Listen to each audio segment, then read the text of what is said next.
வாங்கிக்கிறீங்களா? எப்படிக்கா உங்களுக்கு கட்டுப்படியாது? சூனியக்காரங்க கிட்ட இருந்து பாதி ரேட்டுக்கு வாங்கிட்டு வந்தோமா. இது ஒரு முட்டை 1 ரூபான்னு வித்தாதான் எனக்கு கட்டுப்படி ஆகும்.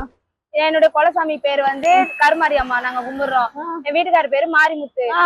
நாங்க கொஞ்சம் கஷ்டப்படுற ஃபேமிலி தான். ஒரு 3 மாசத்துக்கு முன்னாடியே கடவுள் அருளால எனக்கு ஒரு கோழி வந்தது. அந்த கோழி வந்து ஒரு நாளைக்கு ஒரு முட்டை தான் போட்டு இருந்தது. ஆனா அதுக்கப்புறம் ஒரு 3 மாசத்துக்கு அப்புறம் தான் 400 500 முட்டை போடுது ஒரு நாளைக்கு மட்டுமே. இது எப்படிக்கா நம்ப முடியலையே? நம்ம முடியலன்னா நான் என்னமா வீடியோ எடுத்து காட்ட முடியும்? காட்டு, அந்த கோழி நான் பாக்குறேன். அந்த கோழியை பாக்கணும்னா அந்த கோழி கிட்டதான் நான் பர்மிஷன் வாங்கணும். கேட்டு சொல்லு, நானும் வந்து பாக்குறேன். எப்ப நீமா வர சொல்லுமா? நீ நாளைக்கு வர. முட்டையை வாங்குமா? சரி, ஒரு முட்டை கூட. ஒரு முட்டை 1 ரூபான்றியா?